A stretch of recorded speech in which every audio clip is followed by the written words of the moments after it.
मंच पे उपस्थित हमारे भारत सरकार के श्रम एवं पेट्रोलियम राज्य मंत्री आदरणीय रामेश्वर तेली जी, मंच पे उपस्थित हमारे असम सरकार के श्रम मंत्री आदरणीय संजय किशन जी, मंच पे उपस्थित हमारे भारत सरकार में ESIC के मेंबर हमारे संजय सिंह जी, इस कार्यक्रम के सभापति और संयोजक हमारा छोटा भाई दादू जी, मंच पे उपस्थित असम प्रदेश में संगठन को एक नई मजबूती देने वाले हमारे छोटे भाई पंचानन डेका जी, मंच पे उपस्थित हमारे छोटे भाई जो संगठन में हमेशा आगे बढ़ के एक नई दिशा, नई ऊर्जा प्रदान करने वाले हमारे धन कुमार डेका जी, हमारे सभी श्रमिक भाइयों बहनों, हमारे सभी कार्यकर्ता बंधुओं, हमारे सभी पदाधिकारी गणों का मैं मां कामाख्या की धरती में आपका हार्दिक अभिनंदन स्वागत करता हूं। आपको पता है किस तरीके से जब हमारा आंदोलन चलता था, चाहे तिनसुकिया हो, चाहे डिब्रूगढ़ हो, गुवाहाटी हो, नौगांव हो, तमाम जगह से हमारे सभी साथी श्रमिक भाई ट्रेन में लटक करके जिस तरह से हो दिल्ली के संसद भवन में पहुंचने का काम करते थे। आज आपका यह संगठन आपने जो मजबूती प्रदान किया, पूरे भारत में जो हमारा लगभग 7 लाख परिवार का यह संगठन जो आपकी समस्याओं को दूर करने के लिए हमारे बीच देश के तमाम मंत्री हमारे बीच उपस्थित हुए हैं, ये हमारे लिए बहुत ही सौभाग्य की बात। मैं माननीय मंत्री जी को बताना चाहता हूं कि रेलवे मार्ग गोदाम के श्रमिक जो ब्रिटिश शासनकाल में 177 साल पहले जब रेलवे को मार्ग खुलाई की व्यवस्था में लाई गई थी, उस समय से लेकर के आज तक, चाहे वो कड़कड़ाती ठंड हो, चिलचिलाती धूप हो या मूसलाधार बारिश हो, सुबह का 4 बजे हो या रात के 12 बजे हो, हर समय अपने देश को आर्थिक रूप से मजबूती देने के लिए भारतीय रेल हमारे देश का, हम सभी का लाइफलाइन कहा जाता है। मैं आपको बताना चाहता हूं मंत्री जी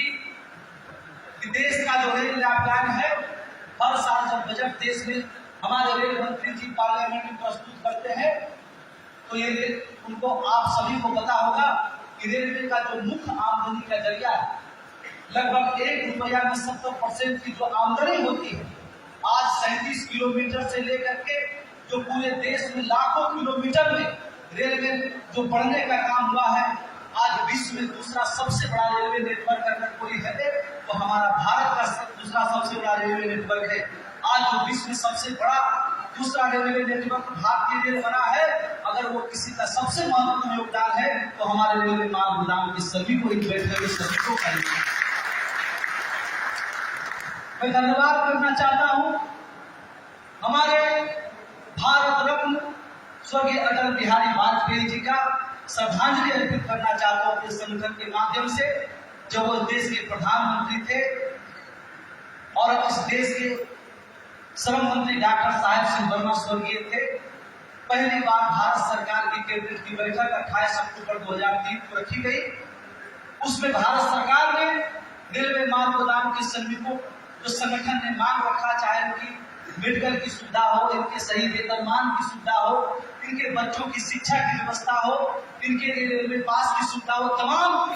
जो कर्मचारी को सभी सुविधाएं मिलती है भारत सरकार में, वो सारी बातें उस बैठक में रखी गई थी। और हमारे संगठन के राष्ट्रीय महामंत्री जी ने सरकार के समक्ष प्रस्ताव रखे थे कि जो ब्रिटिश शासन काल से जो श्रम कानून बना हुआ है, उसमें रेलवे मार्ग गोदाम के श्रमिकों के लिए किसी प्रकार की जगह नहीं है। इसलिए मैं आपसे गुजारिश करता हूं कि श्रम कानूनों में संशोधन हो,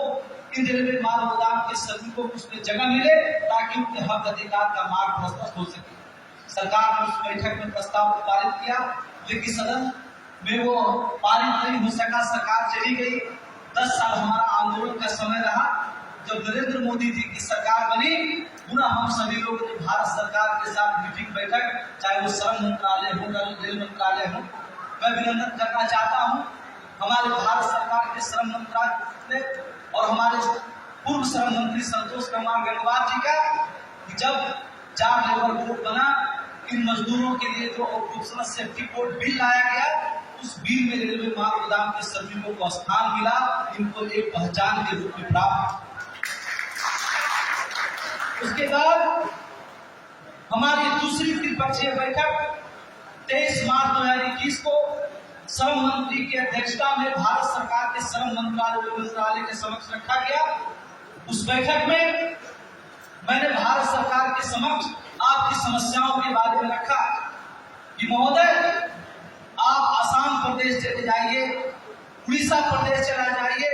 जहां पर आयरन की लोडिंग होती है, सीमेंट की लोडिंग होती है।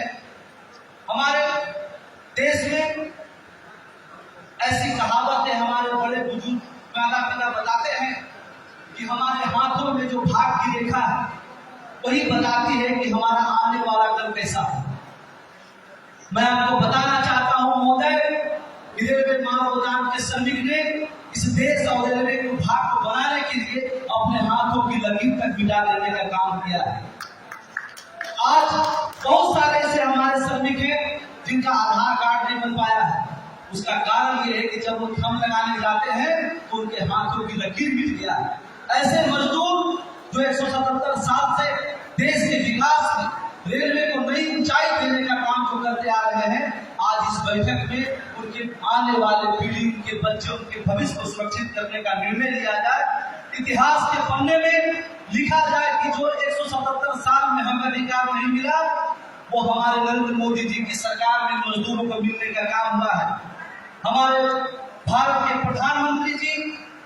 का एक मूल मंत्र है, सबका साथ, सबका विश्वास और सबका प्रयास। ये सार्थक तब होगा जब रेलवे माल गोदाम के श्रमिकों को हक अधिकार देने का काम किया जाए। मैंने कहा कि जब कोरोना का संकट आया, लोग अपने बालकनी से बाहर निकलने में डरते। हमारे देश के प्रधानमंत्री जी ने देश के नागरिकों को यह भरोसा आश्वासन दिए कि कोई भी हमारे देश में भूखमरी से नहीं मरेगा, सबके घर तक अनाज पहुंचने का काम होगा। उस समय इस देश में कोई अपनी जान की परवाह किए बिना, अपने बच्चों की जान की परवाह किए बिना अगर कोई इस देश में सबसे आगे आने का काम किया तो रेलवे माल गोदाम के श्रमिकों ने काम किया। जब देश में सड़क मार्ग बंद हो गया, हवाई मार्ग बंद हो गई, पैसेंजर ट्रेन चलना बंद हो गया, हम आपने देखा ट्रेन में कि किस तरह से लोग दिल्ली से असम तक पैदल चल के आने का काम किए। उस परिस्थिति में भी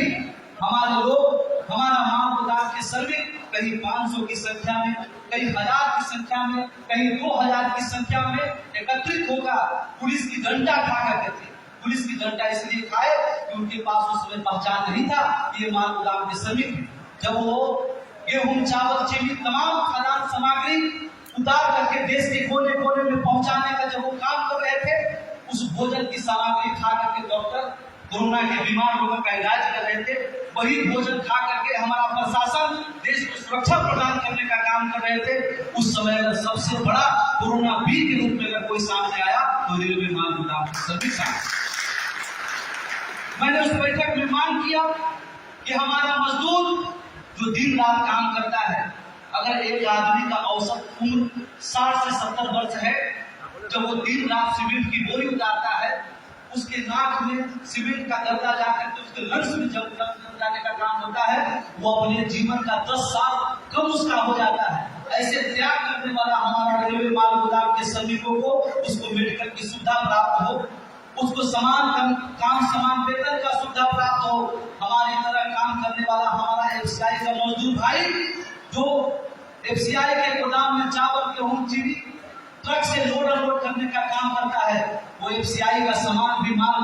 गाड़ी से ही आता है। जब वो माल गाड़ी से आता है, उस रेक पॉइंट पर सबसे पहले माल गोदाम के श्रमिक लोड अनलोड करते हैं, और जब वो ट्रक पर लोड होकर के जब एफसीआई के गोदाम में पहुंचता है, तब उसके बाद एफसीआई के वर्कर उसको लोड अनलोड करने का काम करते हैं। एक तरफ उस मजदूर को 60 से 70 हजार एफसीआई के मजदूरों को तनख्वाह प्राप्त होता है, और एक तरफ हमारा मजदूर जो जो दिन रात खून पसीना बहा के इस देश का निर्माण में काम कर रहा है, कहीं उसको 1.5 रुपया, कहीं 1 रुपया, कहीं 80 पैसा प्राप्त होता है। इस व्यवस्था को दुरुस्त किया जाए और जिस तरह सिलाई के मजदूरों को वेतनमान प्राप्त होता है, उसी तरह माल गोदाम के श्रमिकों को भी वेतन प्राप्त हो, उसके घरों में भी वो खुशी और रोशनी प्राप्त होने का काम हो। मैं धन्यवाद देना चाहता हूँ हमारे श्रम मंत्री और श्रम मंत्रालय का, जिन्होंने हम जो 14 मांग रखे थे, उस 14 मांग को स्वीकृति प्रदान देने का काम किया। मैं अभिनंदन करना चाहता हूँ इस देश में भारत सरकार ने आपके संगठन भारतीय रेलवे माल गोदाम श्रमिक संघ को यह ऑथराइज किए कि पूरे देश में कितने रेलवे माल गोदाम के श्रमिक काम करते हैं, उसका डाटा इकट्ठा किया जाए और भारतीय रेलवे माल गोदाम श्रमिक संघ के पदाधिकारी प्रत्येक रेलवे माल गोदाम में कैंप लगा करके मजदूरों का रिकॉर्ड तैयार करें और सरकार तक पहुंचाने का काम हो, ताकि उसके हक अधिकार उसके हाथों तक पहुंचने का काम। मैं धन्यवाद करना चाहता हूँ यहाँ उपस्थित हमारे सभी पदाधिकारी का, जिन्होंने फोन कटिंग हो, लगवा हो, बोका जान हो, लीडो हो, तमाम जगह, चाहे हमारे पंचायत हो, हमारे दादुन हो, हमारे उत्तम नाथ हो, हमारे विमल बरुआ जी हो, चाहे हमारे हरजीत हो, या तमाम हमारे साथी, चाहे दीपक हो, सभी लोगों ने मिलकर करके पूरे देश में लगभग 80% जो हमारे 6 लाख श्रमिक हैं, उनका रजिस्टर तैयार करने का काम हुआ है। और हम लोग, मैं, हमारे बीच भारत सरकार के मंत्री और हमारे असम सरकार के मंत्री उपस्थित हैं। मैं इनसे मांग करना चाहता हूं कि आप जिस समय संगठन एक और द्विपक्षीय बैठक रेल मंत्रालय के समक्ष जो वेतनमान तय करने के लिए लेकर हम लोग प्रस्तुत करने का काम करेंगे, तो मैं आपको हाथ जोड़ के निवेदन करता हूं कि असम प्रदेश में लगभग 7,000 की संख्या में माल गोदाम के श्रमिक हैं। इन माल गोदाम के श्रमिकों का भविष्य सुरक्षित करने के लिए आप हमारा साथ दें, आप उस बैठक में उपस्थित हो, ताकि आपके माध्यम से इस मजदूरों को मजबूती प्रदान हो और इनके हक अधिकार के लिए आप रेल मंत्रालय में अपनी आवाज को बुलंद करने का काम करेंगे, ताकि इन मजदूरों का भविष्य सुरक्षित होने का काम हो। मुझे पूरा भरोसा है, मैं लगभग हमारे श्रम राज्य मंत्री जी से 3 बार इनके मंत्रालय में बैठक कर चुका हूँ, और मैं जब मिला तो मुझे बिल्कुल नहीं लगा कि ये हमारे कैबिनेट, हमारे भारत सरकार के मंत्री हैं। इतना सुलभ, इतना मिलनसार, इतना जमीनी व्यक्ति आज पहली बार मैं असम प्रदेश के श्रम मंत्री संजय किशन जी से मिला, और जो इनका विचार व्यवहार, लोगों से मिलने जुलने का जो इनका भाव बने मैंने देखा। अब आप बिल्कुल निसंदेह हो जाएंगे, जब राज्य सरकार से लेकर भारत सरकार आपके साथ है, तो किसी की ताकत नहीं है कि आपको सही हक अधिकार मिलने से कोई रोक सकता है। कल मैं डिब्रूगढ़ कार्यक्रम आया था, हमारे साथ हमारे मंत्री महोदय जी भी उपस्थित थे। उससे एक दिन पहले हमारी बैठक रेल मंत्रालय के अध्यक्ष आदरणीय बी.के. त्रिपाठी जी से हुई। मैं 2 महीना बाद भारत सरकार के रेल मंत्रालय में गया था। 2 महीना से महामंत्री जी का राष्ट्रव्यापी दौरा आप लोग के बीच था। जब मैं वहां गया, जो बातें मैं 1998 से रेल मंत्री महोदय को, रेलवे बोर्ड के अध्यक्ष महोदय को जो बातें बता रहा था, जब मैं उनके साथ मिला तो उन्होंने मुझे बताया कि रेलवे माल गोदाम के श्रमिकों को भारतीय रेल से किस तरह जोड़ा जाए, उनको सही वेतनमान किस तरह से मिले, उसके लिए मैं पॉलिसी मेकिंग का काम कर रहा हूँ। मैं उनका भी अभिनंदन करना चाहता हूँ, मैं उनको धन्यवाद देना चाहता हूँ कि वो भी भारत सरकार के रेल मंत्रालय भी एक साथ होकर के आपके संगठन के साथ मिलकर करके आपके हक अधिकार को सुरक्षित करने का काम किए हैं। मैं भरोसा और विश्वास के साथ इस मंच पर आज कह सकता हूं कि जो 177 साल में नहीं हुआ, वो नरेंद्र मोदी जी की सरकार में आपको मिलने का काम होगा, आपका भविष्य सुरक्षित होने का काम होगा और आपको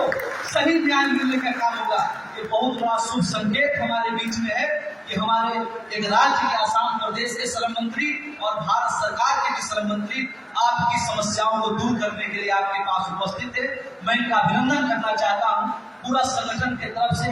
धन्यवाद करना चाहता हूँ, कोटि-कोटि प्रणाम करना चाहता हूँ और इनको अभिनंदन करने के साथ मैं अपनी वाणी को विराम देना चाहता हूँ। और आप लोग जो अलग अलग जगहों से इतना कष्ट कर करके, कोई सुबह चले होंगे, कहीं दूर से इस तरह से पहुंचे, कोई खाना नहीं खाया होगा, आपको इतना भरोसा, विश्वास और एकता के साथ संगठन के साथ आप लोग खड़े हैं। मैं आपको हाथ जोड़कर आपको नमन करना चाहता हूँ, अभिनंदन करना चाहता हूँ। बहुत बहुत धन्यवाद। जय भारत माता की।